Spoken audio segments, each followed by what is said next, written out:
누구신가 우는 자의 위로와 없는 자의 풍성이며 천한 자의 높음과 잡힌 자의 노임 되고 우리 기쁨 대신에 예수님은 누구신가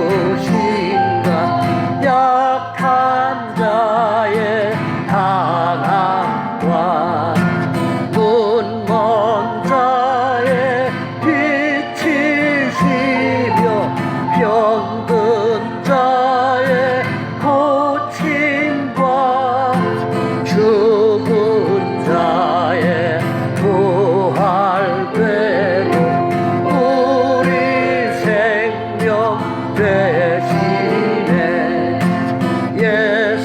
예수님은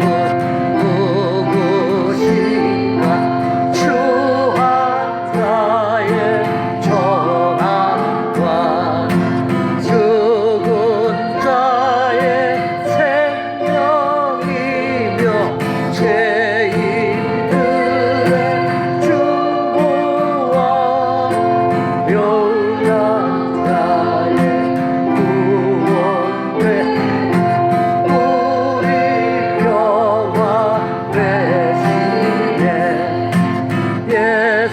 예수님은 누구신가 온 교회의 머리와 온 세상의 구주시며 모든 왕의 왕이요 심판하실 주님 되고 우리 영광 대신에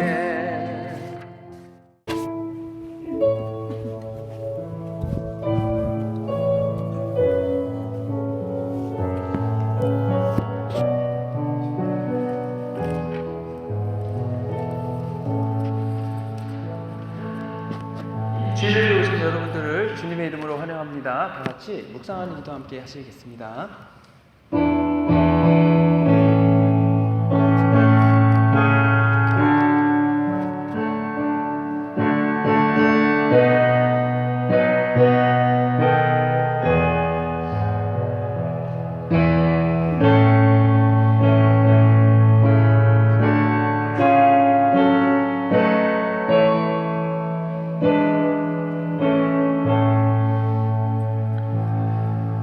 너희는 하나님께 능력을 돌릴지어다. 그 위엄이 이스라엘 위에 있고 그 능력이 하늘에 있도다. 좋으신 아버지 하나님 감사합니다. 저에게 교가 복된 주일의 예배를 주심으로 저희들 주님께 나와 주님을 찬양하고 예배하고 경배하기 원하오니 저희가 드리는 예배를 기뻐 받으시고 하나님 나라의 복과 은혜로 우리의 심령을 가득 채워 주시옵소서. 또한 하늘의 문을 여시고 성령 충만함으로 저희의 믿음의 삶을 인도해 주시옵소서. 오직 시작부터 마치는 시간까지 홀로 하나님께서만 영광 받아 주시옵소서. 우리를 권하신 예수 그리스도의 이름으로 기도했습니다. 아멘. 네, 자리에 일어나셔서 찬송가 39장 주 은혜를 받으러 함께 찬송하겠습니다.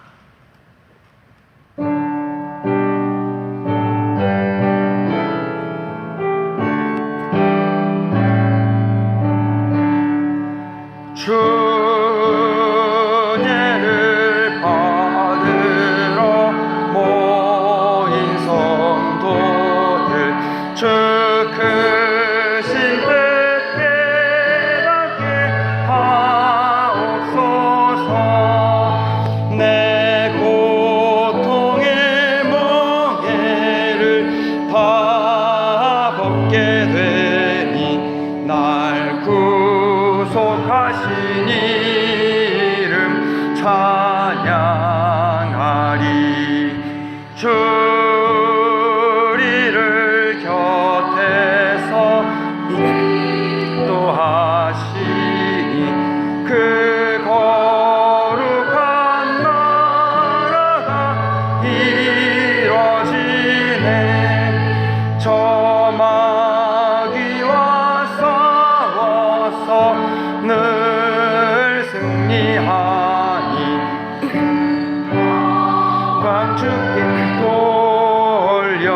찬양하리.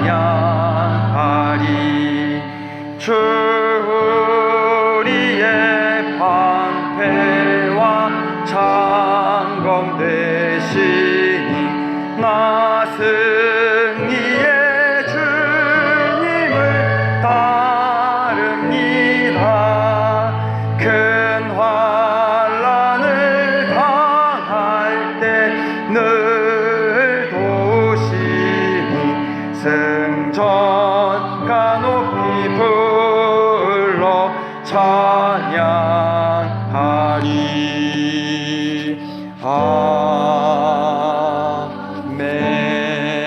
아멘. 교도문 65번 시편 149편 말씀 함께 기록하겠습니다. 할렐루야. 새 노래로 여호와께 노래하며 성도의 모인 가운데에서 찬양할지어다.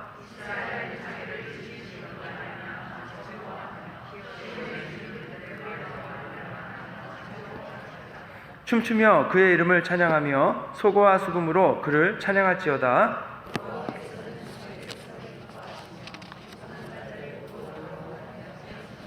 성도들은 영광 중에 즐거워하며 그들의 침상에서 기쁨으로 노래할지어다.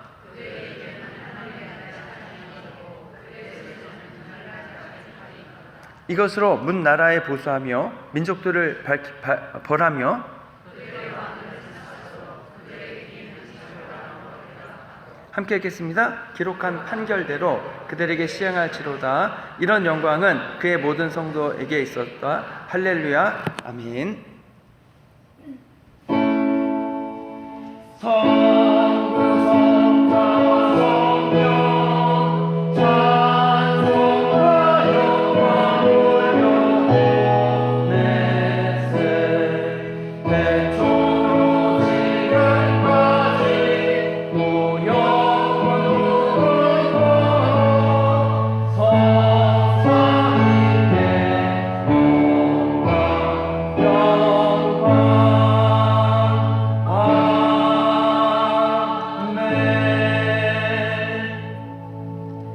전능하사 천지를 만드신 하나님 아버지를 내가 믿사오며 그 외아들 우리 주 예수 그리스도를 믿사오니 이는 성령으로 잉태하사 동정녀 마리아에게 나시고 본디오 빌라도에게 고난을 받으사 십자가에 못 박혀 죽으시고 장사한 지 사흘 만에 죽은 자 가운데서 다시 살아나시며 하늘에 오르사 전능하신 하나님 우편에 앉아 계시다가 저희로서 산자와 죽은 자를 심판하러 오시리라. 성령을 믿사오며 거룩한 공예와 성도가 서로 교통하는 것과 죄를 사하여 주시는 것과 몸이 다시 사는 것과 영원히 사는 것을 믿사옵나이다. 아멘. 차례 앉으겠습니다.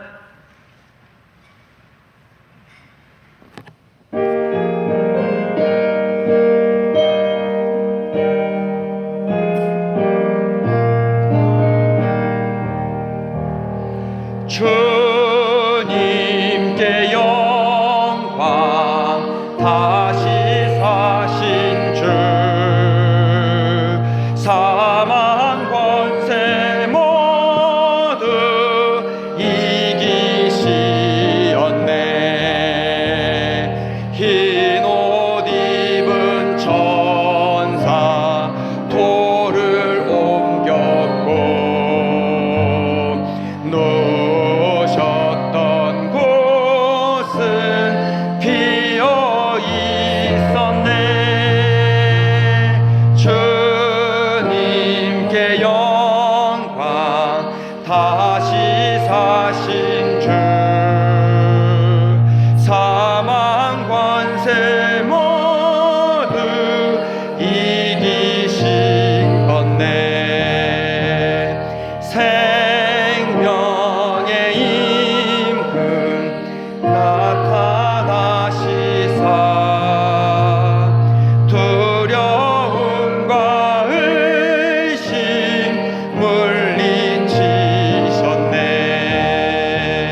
다시 사신 주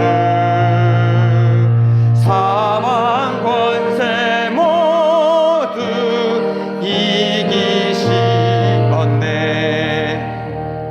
생명의 임금 영광의 주님,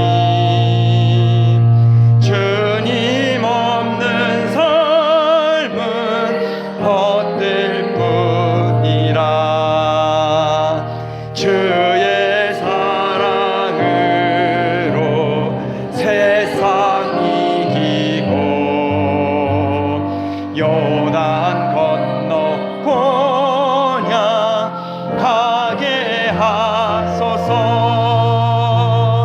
주님께 영광 다시 사신 주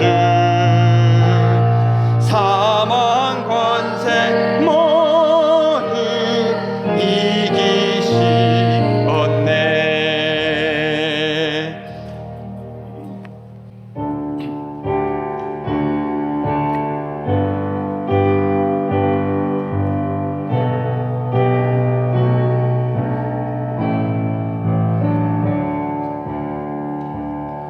소망 없고 빛도 없는 어두운 세상을 하나님이 사랑하사 우리에게 오셨네. 예언하신 약속대로 말씀이 육신되어 하늘 영광 버리시고 이 땅으로 오셨네.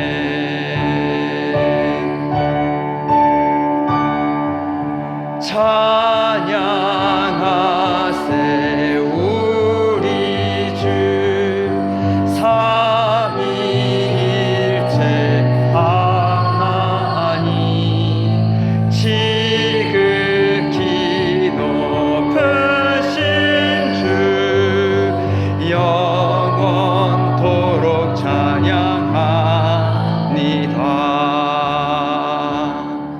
주가 지으신 모든 세상을 구원하려 영광의 주 예수님이 죽음을 택하셨네.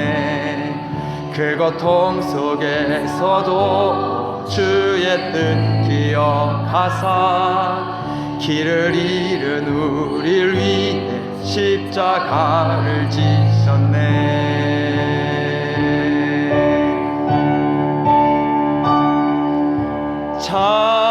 찬양하세 우리 주 삼위일체 하나님, 지극히 높으신 주 영원토록 찬양합니다. 부활하신 그 아침 닫힌 무덤 열리고 죽임 당한 어린 양 죽음을 이기셨네. 생명의 길 되시는 그리스도를 통해 아버지께 오는 자 모두 회복되리라.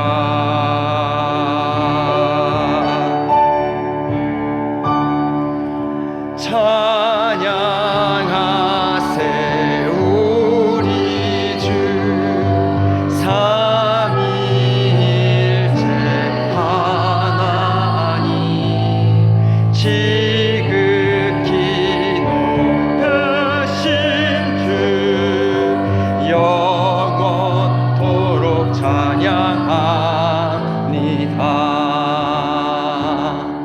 주가 세우신 교회에 성령이 이끄시네. 영원한 주의 복음 무너지지 않으리. 주의 보혈로 인해 나는 자유케 됐네. 예수의 사랑으로 새 생명을 얻었네.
너의 자금도 내겐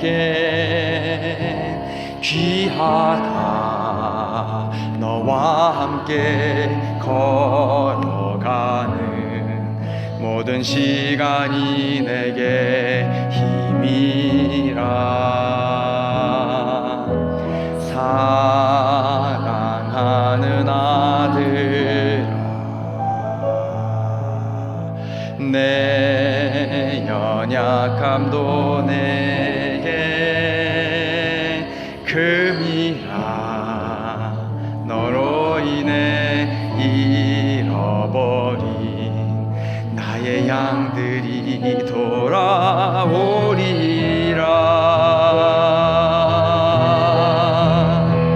조금 느린 듯해도 기다려 주겠니? 조금 더딘 듯해도 믿어줄 수 있니? 내가 가는 그 길 절대 헛되지 않으니 나와 함께 가자. 앞이 보이지 않아도 나아가 주겠니? 이해되지 않아도 사랑해 주겠니?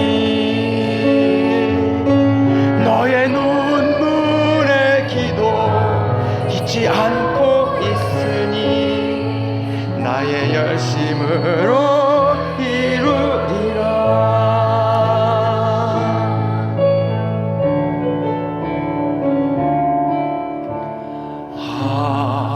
하나뿐인 사랑아, 내게 부탁이 있다. 길 잃어 지친 영혼 돌아보라. 나의 품으로 안기어라.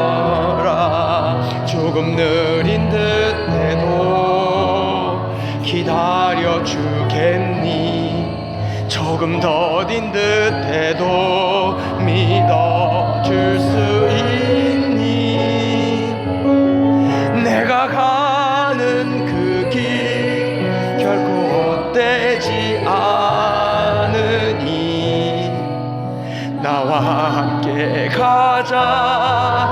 앞이 보이지 않아도 나아가 주겠니? 이해되지 않아도 사랑해 주겠니? 너의 눈물의 기도 잊지 않고 있으니 나의 열심으로 이루리라.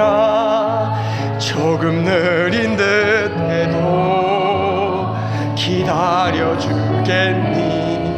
조금 더딘 듯해도 믿어줄 수 있니?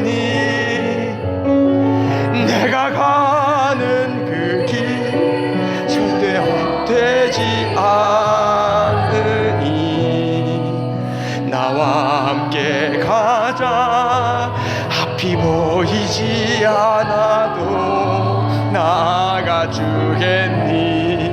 이해되지 않아도 사랑해 주겠니? 너의 눈물의 기도 잊지 않고 있으니 나의 열심으로 이루리라.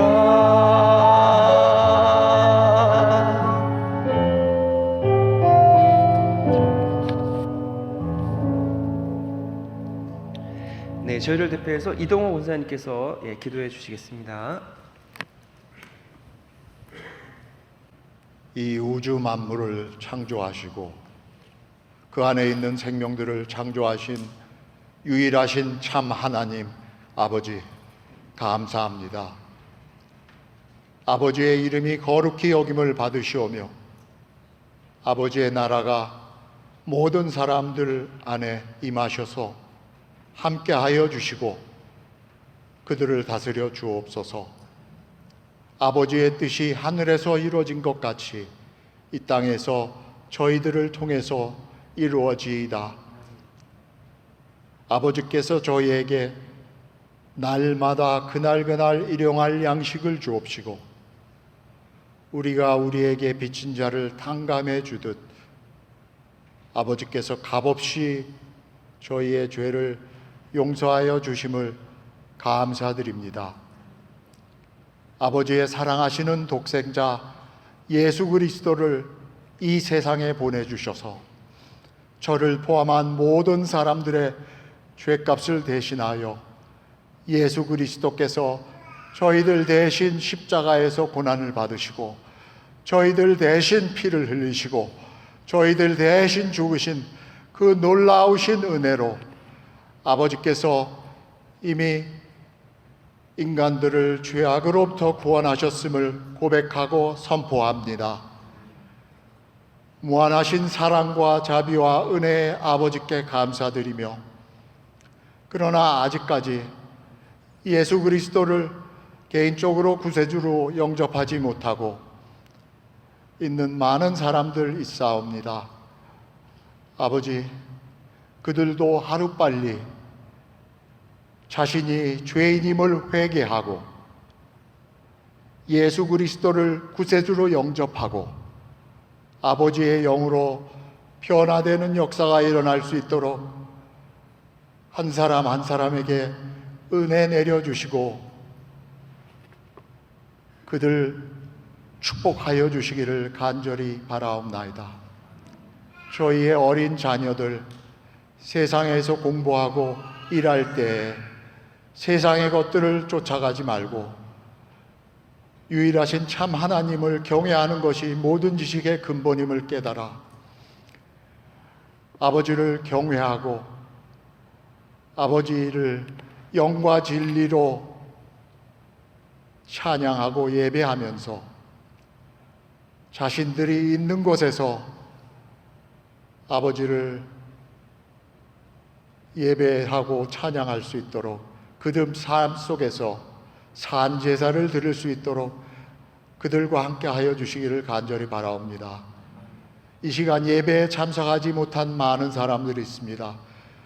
그들을 기억하여 주시고 그들도 예배에 저희들과 함께 참석해서 아버지께 찬양과 경배를 드릴 수 있도록 축복하여 주시기를 간절히 바라오며 예수 그리스도의 이름으로 기도드렸사옵나이다.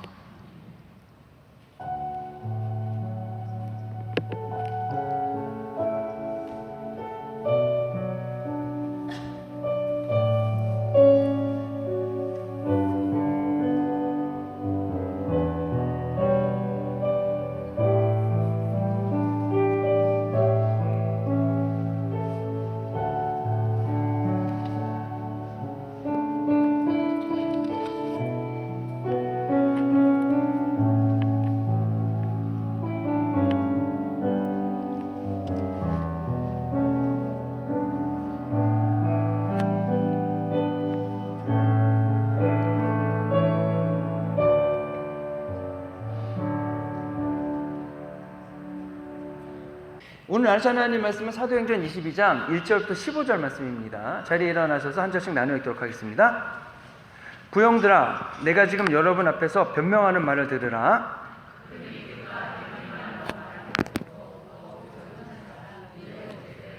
나는 유대인으로 길리기아 다소에서 낳고 이 성에서 자라 가말리엘의 문화에서 우리 조상들의 율법에 엄한 교훈을 받았고 오늘 너희 모든 사람처럼 하나님께 대하여 열심히 있는 자라.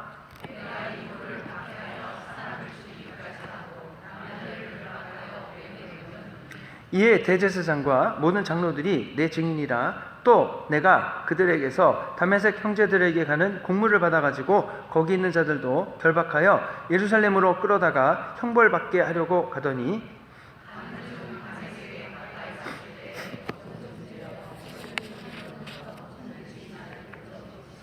내가 땅에 엎드러져 들으니 소리 있어 이르되 사울아 사울아 내가 왜 나를 박해하느냐 하시거늘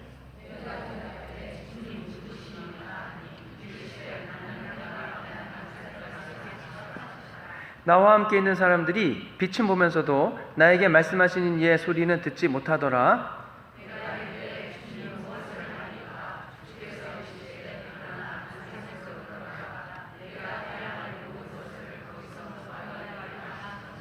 나는 그 빛의 광채로 말미암아 볼 수 없게 되었으므로 나와 함께 있는 사람들의 손에 이끌려 다메섹에 들어갔노라.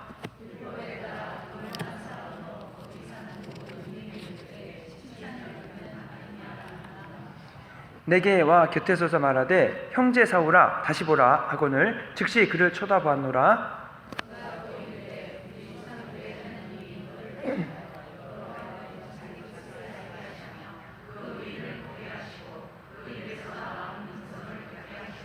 함께 읽겠습니다. 내가 그를 위하여 모든 사람 앞에서 내가 보고 들은 것의 증인이 되리라. 하나님의 말씀입니다. 네, 자리에 앉으시겠습니다.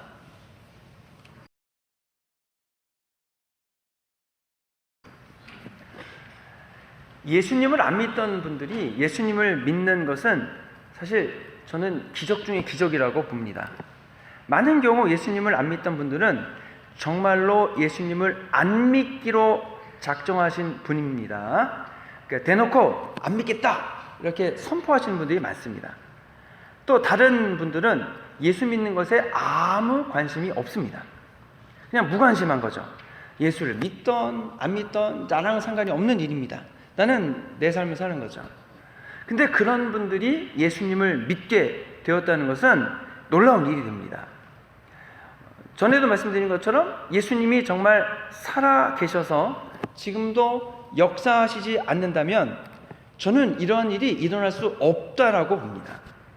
예수님이 이 땅에 오신 지 2000년이 지나고 있습니다. 2000년이 지나면서 이러한 기적은 계속해서 반복돼서 일어나고 있습니다. 그러니 예수님이 살아계신 것이 확실하다라고 이제 말씀드렸고, 예수님 믿는 것은 그래서 정말로 중요한 일입니다. 예수님을 믿는 여러분들에게는 그 중요한 일이 일어난 거죠. 오늘 본문에 보면 사실 사도 바울만큼 예수님을 믿지 않기로 굳건하게 결심한 사람도 흔치 않습니다. 이분은 예수님을 안 믿을 뿐 아니라 다른 사람이 예수님 못 믿게 하려고 정말로 열심히 일했던 사람입니다. 예수님 믿는 사람을 잡아다가 막 감옥에 가두고요, 심지어 죽이기까지 했다고 오늘 본문은 적고 있습니다. 그런데 이 예수님을 절대로 안 믿기로 결정한 바울이 어떻게 예수님을 믿었는가, 이것이 오늘 본문을 통해 저희가 나눌 내용입니다. 다음 주까지 나눌 내용입니다. 바울은 예루살렘 성전에 있다가 유대인들에게 붙잡혀가지고 매를 엄청 맞았습니다. 그런데 그 유대인들이 어떻게 바울을 때렸냐면 바울을 죽일 목적으로 패고 있었습니다. 다행히 로마 병사들이 출동해서 죽지는 않았지만 아마 매를 맞은 바울의 몰골은 말이 아니었을 겁니다. 그런데 이 바울이 전혀 뜻밖의 엉뚱한 행동을 합니다. 뭐라고 하냐면 그 천부장에게 내가 나를 때린 저 유대인들에게 말할 수 있는 기회를 달라고 합니다. 유대인들 앞에 서서 그리고 자신의 얘기를 하는 거죠. 근데 자기의 말을 듣고 있는 유대인이 어떤 유대인입니까? 조금 전까지 자신을 죽이려고 무자비하게 때리던 사람들입니다. 그러면 매를 맞은 사람 입장에서 여러분 어떠시겠습니까? 누가 와가지고 때려와서 나를 막 때리는 거예요, 죽이려고. 그러면 당연히 분노가 치밀어 오르고 화가 나겠죠. 그런데 바울은 그들을 미워하지 않고 있습니다. 바울이 유대인들을 미워하지 않는 것을 어떻게 알 수 있냐면 바울이 그들에게 하는 이야기를 들으면 알 수 있죠. 바울은 유대인들에게 지금 자기가 예수님을 믿은 것처럼 당신들도 예수님을 믿으라고 복음을 전하고 있습니다. 어떻게 자신을 죽이려고 때리던 사람들에게 그럴 수 있는가? 분명 나를 죽이려고 때리는 사람은 원수죠. 그러면 하나님 당장 하늘에서 불을 내려주셔서 나를 때리던 저 원수들을 다 불태워 없애주십시오. 여러분 이렇게 해야 정상 아니겠습니까? 그들이 나를 때려서 내가 매를 맞고 피해를 입었으니까 내가 피해자니까 그들을 미워하고 공격할 권한이 내게 있는 것 아닙니까? 하지만 바울은 그들을 미워하지 않습니다. 그리고 그들에게 예수님을 믿으라고 초대합니다. 이 모습은 예수님이 십자가에 달려서 죽어가시면서 저들을 용서해 주십시오. 왜냐하면 저들은 자기들이 하는 일이 무슨 일인지조차 모르기 때문입니다. 이거 같은 이제 내용이죠. 바울은 지금 자신을 때려 죽이려고 하는 유대인들의 상황을 잘 알고 있고 이해하고 있습니다. 일단 이해가 되면 여러분 화가 났던 마음도 누그러지고 이해하고 있는 상태에서는 화가 별로 안 나게 돼 있습니다. 상대방이 왜 그런지 아니까, 상대방의 상황도 아니까 오히려 그 상대방의 상황도 바뀌고 문제가 해결되기를 바라게 됩니다. 바울은 자신을 때리고 있는 유대인들의 상황을 너무 잘 알고 이해하고 있습니다. 근데 이걸 어떻게 알고 이해하고 있을까요? 바울 자신이 예수님 믿기 전에 그들과 똑같았기 때문입니다. 오히려 더 심했죠. 자신도 예수님을 메시아라고 믿는 사람들을 잡아다가 때리고 감옥에 가두고 죽였다는 겁니다. 어떤 심정으로 그랬는지를 너무 잘 알고 있습니다. 상대방의 상황을 잘 아니까 매를 맞으면서도 화가 별로 안 나는 겁니다. 오히려 그들이 왜 저런 행동을 하는지를 아니까 안타까운 마음을 갖게 되고, 그들도 자신처럼 예수님을 만나서 예수님을 믿고 변화됐으면 좋겠다라는 간절한 바람을 갖게 되는 겁니다. 그들이 듣던 듣지 않던 복음을 전해주고 그것이 자신이 그들을 위해서 해줄 수 있는 일인 거죠. 그래서 오늘 본문에 보면은 바울이 그 유대인들에게 뭐라고 얘기합니까? 자신이 어떻게 예수님을 믿게 되었는지를 세 과정을 통해 설명해 주려고 합니다. 첫 번째는 바울이 예수님 믿기 전의 상태, 그 다음에 두 번째는 예수님을 어떻게 믿게 되었는가, 세 번째는 예수님 믿은 다음에 어떻게 삶이 바뀌었는가. 이 세 번째는 이제 얘기하려다가 다 못하긴 했습니다. 첫 번째가 뭐냐면 예수님 믿기 이전의 삶입니다. 바울은 예수님 믿기 전에 어떻게 살았는가 설명을 합니다. 나는 작은 성이 아니라 아주 큰 대도시인 길리기아 다소에서 태어났습니다. 그런데 거기서 태어났지만, 유대인으로 태어나긴 했지만 실제로는 여러분이 사는 이 성 예루살렘에서 성장했습니다. 그냥 성장한 것도 아니고 가말리알 문화에서 엄격한 율법의 교훈을 받았습니다. 그러니까 당신들하고 똑같은 곳에서 살았고 유대계의 똑같은 율법을 배웠고, 배웠을 뿐 아니라 그 열심이 대단했다는 말이죠. 물론 이 열심이 하나님에 대한 열심이냐 유대교에 대한 열심이냐, 이건 구분해야 됩니다. 제가 볼 때는 유대교에 대한 열심이죠. 율법을 배운 사람답게 그 율법이 지켜지어야 되는데 율법이 지켜지지 않는 것을 못 참는 겁니다. 그래서 유대교의 위협이 되고 있는 기독교를 박해하기 시작했습니다. 그래서 오늘 본문에 보면 기독교인이면 남자나 여자나 구별하지 않고 체포해서 감옥에 가두고 죽이기까지 했다, 이렇게 적고 있죠. 근데 이 열심의 범위가 되게 넓습니다. 예루살렘이나 유대 지역을 넘어서 이방 지역까지 그렇게 했죠. 그래서 다메섹에 기독교인이 많다는 첩보를 듣고는 그 기독교인을 척결할 계획을 세웁니다. 그래서 그들을 체포해 와서 예루살렘에서 형벌을 받게 할 권한을 부여받고 대제사장과 장로들의 승인을 받은 거죠. 근데 그 대제사장과 장로들이 이때도 살아있나 봅니다. 뭐라고 얘기하냐면 그 대제사장과 장로들이 나의 증인이다, 이렇게 얘기하는 겁니다. 그러니까 나한테 증서를 써준 사람들이 지금 나에 대해서 증언해 줄 수 있다는 거죠. 그래가지고 이 바울이 자신을 죽이려고 무자비하게 때리고 있는 유대인들과 똑같은 삶을 살고 있었습니다. 이것이 바울이 예수 믿기 전의 삶이었다는 거죠. 그러면 여러분은 어떠십니까? 예수님을 믿기 전에 어떻게 지내셨습니까? 기독교에 대해서 어떻게 생각하셨고 기독교인들에 대해서는 어떻게 대하셨습니까? 환영해 주셨습니까? 아니면 미워했습니까? 아니면 무관심 하셨습니까? 한번 떠올려 보시기 바랍니다. 나는 옛날에 어떻게 살았었지? 예수 믿기 전에. 복음을 전할 때 여러분, 내가 예수님을 믿기 전에 어떻게 살았는지는 그분들과 나눌 수 있는 아주 매우 중요한 이야기가 됩니다. 나도 믿기 전에 그랬는데 나도 그렇게 살았기 때문에 아직 예수님을 안 믿는 당신을 사실 나도 어느 정도는 이해할 수 있습니다. 우리가 복음을 전하러 갈 때 믿지 않는 전도사자가 사실 무례하게 대할 수 있습니다. 때로는 아주 무관심하게 대하기도 합니다. 어떤 경우는 막 화를 내고요, 어떤 경우에는 거부당합니다. 그럼 마음에 힘이 들게 되죠. 근데 그렇게 그렇게 상처가 되지 않을 수도 있습니다. 왜냐하면 나도 예전에 예수 믿기 전의 상태를 떠올려 보면 나도 물론 기억도 못하고 있지만 예수 믿는 사람들이 와서 교회 나가라고 하면 막 화내고 짜증내고 그랬었거든요. 그러면 전도를 할 때에 그런 수모를 당하고 화를 나한테 누가 낸다 해도 아 맞아, 나도 예전에 저랬지. 그러면은 나한테 화내는 사람, 나한테 짜증내는 사람이 이렇게 나를 이렇게 힘들게 하니까 화가 나는 게 아니고 되게 안 돼 보입니다. 저분도 예수님 믿어야 되는데, 저분도 하나님 믿고 변화된 삶을 살아야 되는데.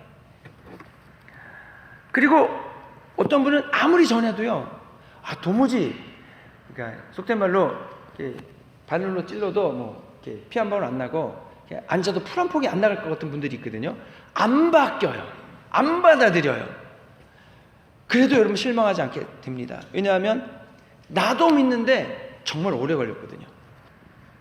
여러분이 예수님을 믿지 않을 때 어떠셨습니까? 여러분이 그 내용을 잘 기억하고 계시다가 여러분 복음 전하는 그분들, 아직 예수님 안 믿는 분들과 여러분 아마 일처를 한번 시켜보시면은 그분들이 너무 잘 이해되는 거죠. 내가 믿지 않을 때 어땠는가의 이 질문은요, 이어서 내가 어떻게 예수님 믿었는가로 질문이 바뀌게 됩니다. 그래서 바울이 오늘 본문에서 자기가 어떻게 예수님 믿게 되었는지 과정을 설명하기 시작합니다. 바울은 다메섹을 가던 길 위에서 신비한 경험을 하게 됩니다. 다메섹에 가는데 정오쯤이라고 했습니다. 정오. 그러면 이제 밝은 대낮이죠. 하늘에서 갑자기 큰 빛이 자신을 둘러쌌다고 했습니다. 자기만 아니라 같이 길 가던 사람들도 그 빛은 다 보았습니다. 그럼 그 빛은 어떤 빛이냐? 일단 햇빛은 아니죠. 왜냐하면 정오니까 햇빛이 비치고 있는 데다가 추가적으로 빛이 있었기 때문에 햇빛은 아닙니다. 그런데 그 빛이 있으면서 바울이 땅에 떨어져 엎드러졌고 소리가 들리는 거죠. 사울아 사울아 내가 왜 나를 박해하느냐? 그 바울이 묻습니다. 당신은 누구십니까? 이때 나는 내가 박해하는 나사렛 예수다, 이런 소리가 들린 겁니다. 근데 이건 말이 안 되는 얘기입니다. 왜 안 됩니까? 예수는 얼마 전에 십자가에 못 박아 처형됐기 때문입니다. 바울도 이걸 알고 있습니다. 근데 예수라고 하니 이건 말이 안 되는 얘기죠. 믿을 수 없는 얘기입니다. 그런데 안 믿을 수가 없습니다. 왜냐하면 바울이 지금 이 소리를 들었거든요. 그럼 지금 나한테 말하는 분은 누구신가? 바울은 혼란에 빠지게 되는 거죠. 분명히 내 귀에 대고서 나는 내가 박해하는 나사렛 예수다 라고 했기 때문에 이것은 예수가 죽었다가 살아나지 않고서는 말이 안 되는 얘기죠. 그러면은 기독교인들이 얘기하는 예수는 죽었다가 부활하셔서 지금도 살아계시다는 말이 진짜 아닌가? 라는 생각을 할 수밖에 없습니다. 이제 씨름하는 거죠. 여기서 믿을 수 없고 안 믿어왔는데 직접 예수님이 내가 예수라 그러니까 진짠가? 아니야, 나는 아니라고 믿고 있어. 근데 상황은 예수님이 자신이라고 하고 계시고 이 갈등이 이제 생기게 되는 거죠. 그럼에도 불구하고 예수님이 죽었다가 부활하셨다는 얘기, 예수님이 살아났다는 얘기를 거부할 수가 없습니다. 왜냐하면 바울이 직접 경험하고 있기 때문에 그런 거죠. 그리고 또 다른 체험이 있는데 밝은 빛을 보고 나서 바울이 눈이 안 보입니다. 아무것도 안 보입니다. 그리고서 이제 소리가 또 있는 거죠. 다메섹으로 가면 내가 해야 할 일을 가르쳐 줄 사람이 있다. 근데 바울이 이제 안 보이니까 사람들이 이끌려 다메섹에 들어갔더니 거기서 아나니아라는 사람을 만나고 아나니아라는 사람을 통해 다시 눈을 뜨게 됐다는 거죠. 이거는 바울이 직접 한 경험이기 때문에 어떻게 부인할 수가 없습니다. 이것은 말씀하신 분이 예수님이라는 분명한 체험이죠. 이것은 우연도 아닙니다. 내가 경험한 거니까 더 이상 예수님을 믿지 않을 수 있는 근거가 없습니다. 더군다나 이 얘기는 다른 사람에게서 들은 것도 아닙니다. 내가 직접 들은 겁니다. 그러니 다른 사람에게도 자신 있게 말할 수 있는 거죠. 아주 강한 확신 가운데 나는 부활하신 주님을 만났습니다. 그 주님이 나에게 말씀하셨고 나에게 이러이러하라고 했는데 그대로 다 이루어졌습니다. 그분은 예수님이 분명합니다. 여러분, 우리가 내가 경험한 확신을 얘기할 때는요, 우리 말에서나 표정에서나 눈빛에서나 여러분 확증이 드러나게 되어 있습니다. 그러면 그 확증을 듣는 사람들은 거기에 영향을 받죠. 근데 자신이 직접 경험하지 않은 것을 말하는 사람은 그렇게 확신이 강하지 않습니다. 이게 얘기를 하면서도 눈빛이 막 흔들리기도 하고, 그 다음에 얘기를 하고 있는데 이것이 막 자신의 이익과 걸려요. 너 그거 진짜 아니면은 확 그냥 한다. 그러면 갑자기 그거 진짜 아니었나? 이렇게 또 말이 바뀌기도 하고 하는 거죠. 근데 여러분, 내가 직접 경험한 것을 주장하는 사람은 어떠한 손해를 본다 할지라도, 어떠한 상황이 된다 할지라도 여러분, 내가 경험한 건 확실하다고 얘기한다는 거죠. 예수님은 우리들이 예수님을 믿을 수 있도록 저희들을 만나 주십니다. 우리는 예수님을 만난 확실한 체험이 있기 때문에 예수님을 믿게 된 겁니다. 여러분은 어떻게 예수님 믿게 되셨습니까? 어떤 분이 여러분에게 어떻게 예수님 믿게 되셨어요? 라고 물을 때 확실하게 나는 이래서 예수님 믿었다라고 이야기해 주실 수 있는 경험이나 내용이 있으십니까?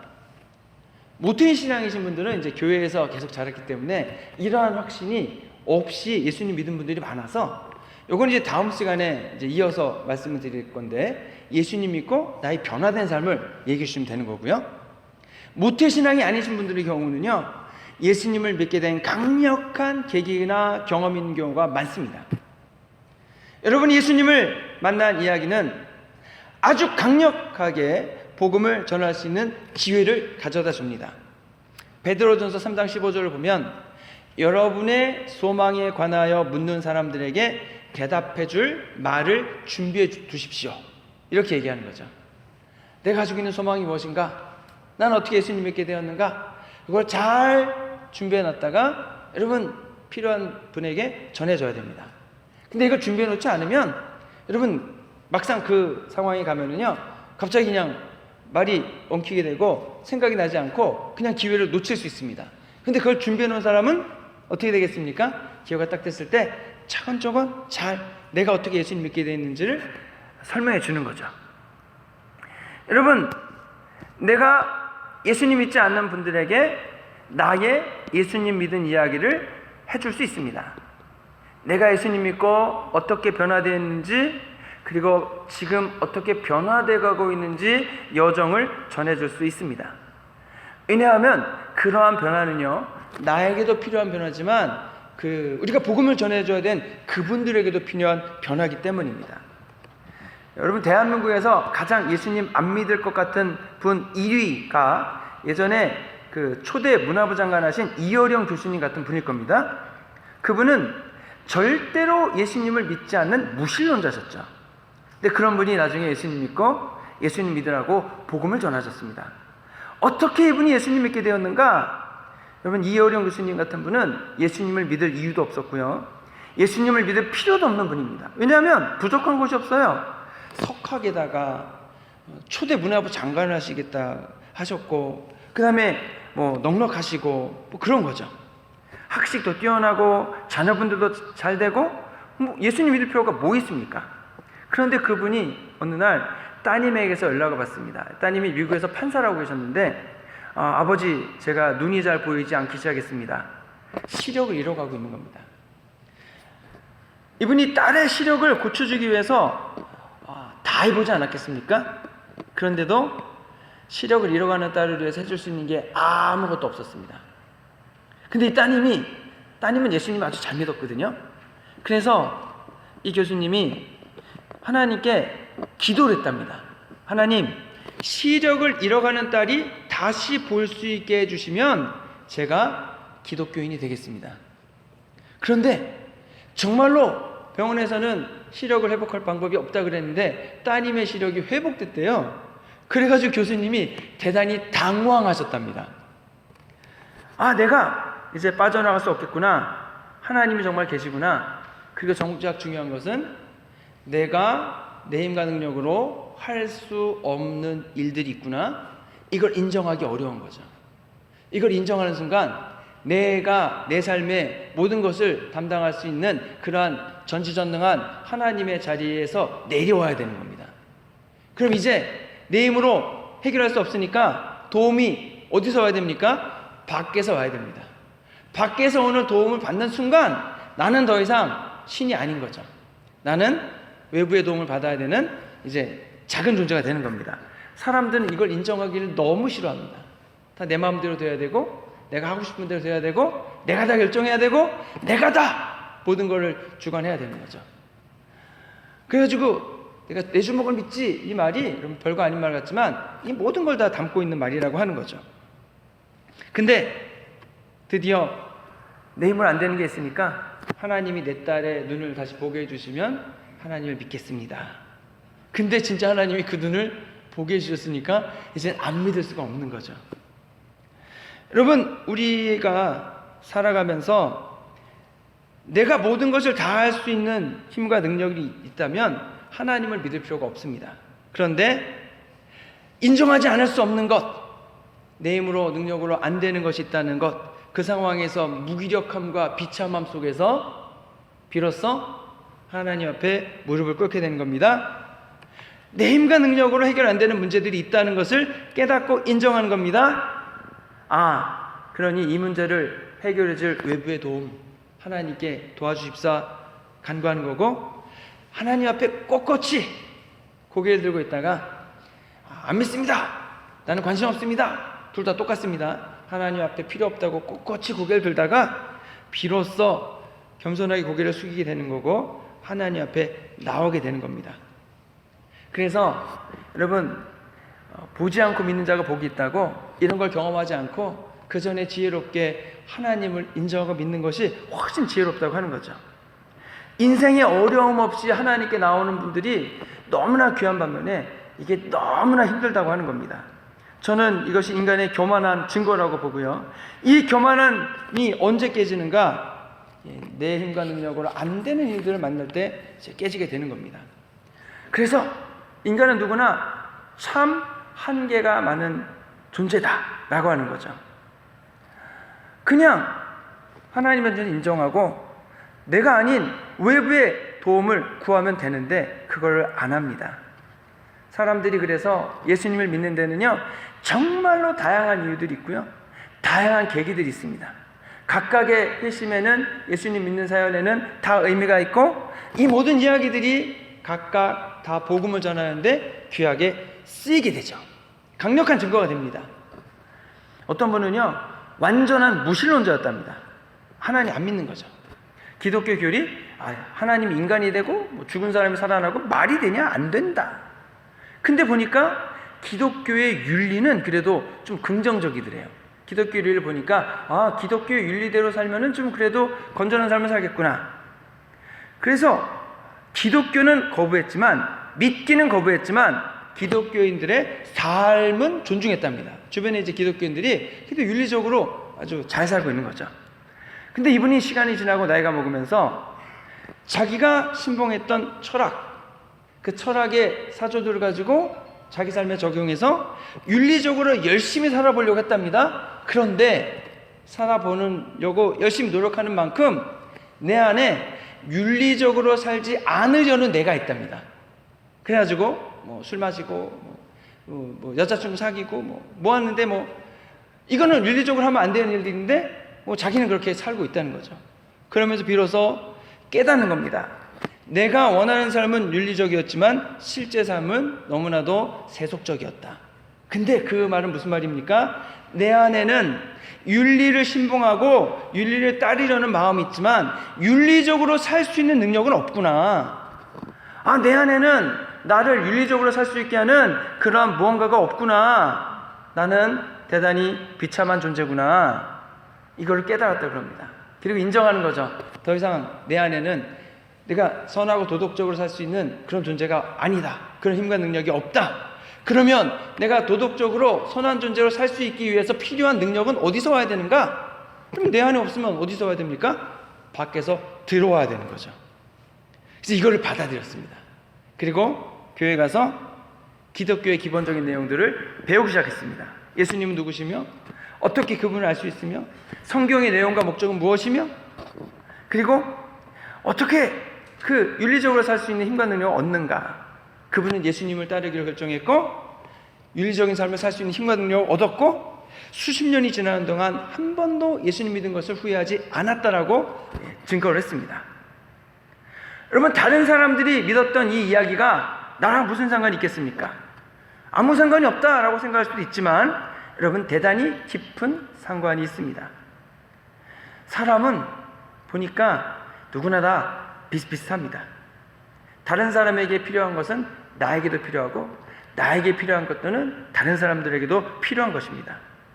다른 분들이 감당할 수 없는 일들에 직면한다면 나도 그런 일들에 직면할 가능성이 높습니다.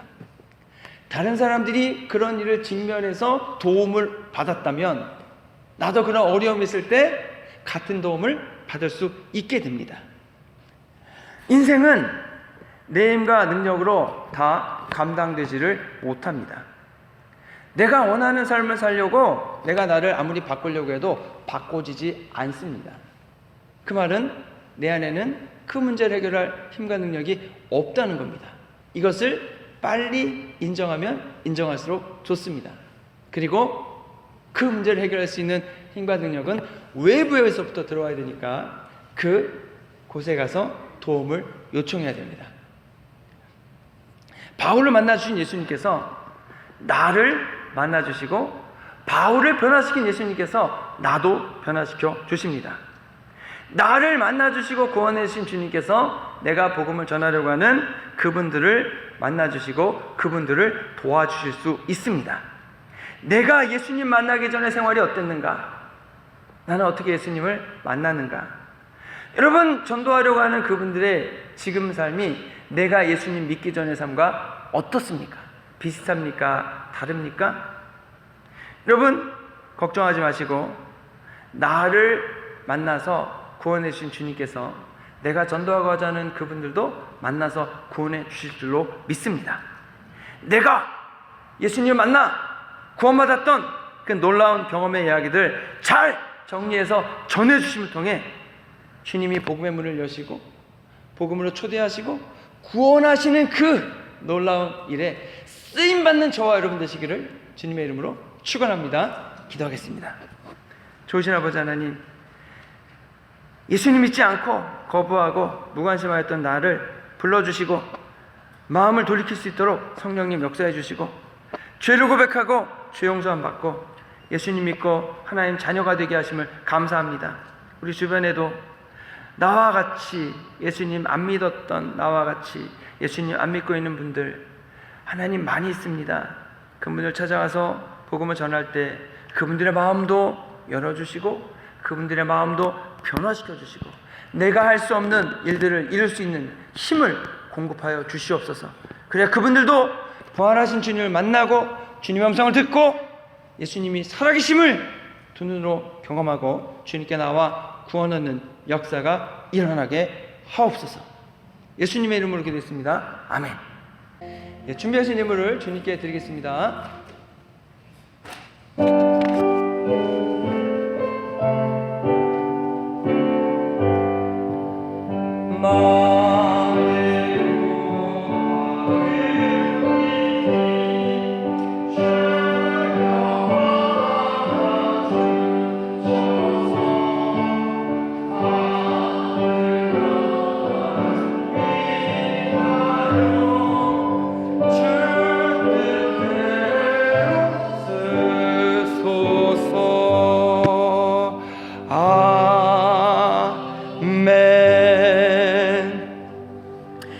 좋으신 아버지 하나님 감사합니다. 오늘 주시는 은혜 돌보신 가운데에서 저희들 귀한 예물을 준비하여 드려오니 기쁘게 받으시고 30배, 60배, 100배로 채워주시기 원합니다. 또 우리 성도님들 한 주간 지내시는 동안에 주님께 나와 기도하고 간구하는 기도의 제목들 다 응답하여 주시기 원하오며 그 삶에 필요한 일용할 양식을 다 공급하여 주시기 원하오며 무엇보다 성령 충만함 가지고 나아가게 하여 주옵소서. 우리에게 담대함도 주시고 주시는 은혜도 베풀어 주시고 마음의 평안도 주시게 하옵고 우리가 회개할 때마다 주님 용서하여 주시고 우리의 용서의 확증을 주심을 통해 저희들 마음 평안함 가지고 나아가게 하시고 하나님 악한 영의 공격과 방해가 있을 때마다 하나님 저희들의 영안을 열어주심을 통해 구별하고 분별하게 하시고 예수 그리스도의 십자가로 주님의 보혈의 공로를 가지고 대적함을 통해 저희들 승리하며 나아가도록 이끌어 주시옵소서. 우리를 원하신 예수 그리스도의 이름으로 기도했습니다. 아멘. 자리에 일어나셔서 결단체와 함께 하시겠습니다.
지금은 죄와 죽음에서 우리를 구원하신 예수 그리스도의 크신 은혜와 아버지 하나님의 무한하고 한량없으신 사랑과 성령의 감화 감동하심과 능력 주심이 나를 구원하시고 나에게 복 주시고 은혜 주셨던 주님을 기억하고 그 경험을 믿지 않는 분들에게 전하고 나눠줌을 통해서 복음을 전하기로 소원하며 나아가는 해밀턴 한인교회 모든 성도님들 위해 이제로부터 영원토록 함께 하시기를 간절히 축원하옵나이다. 아멘.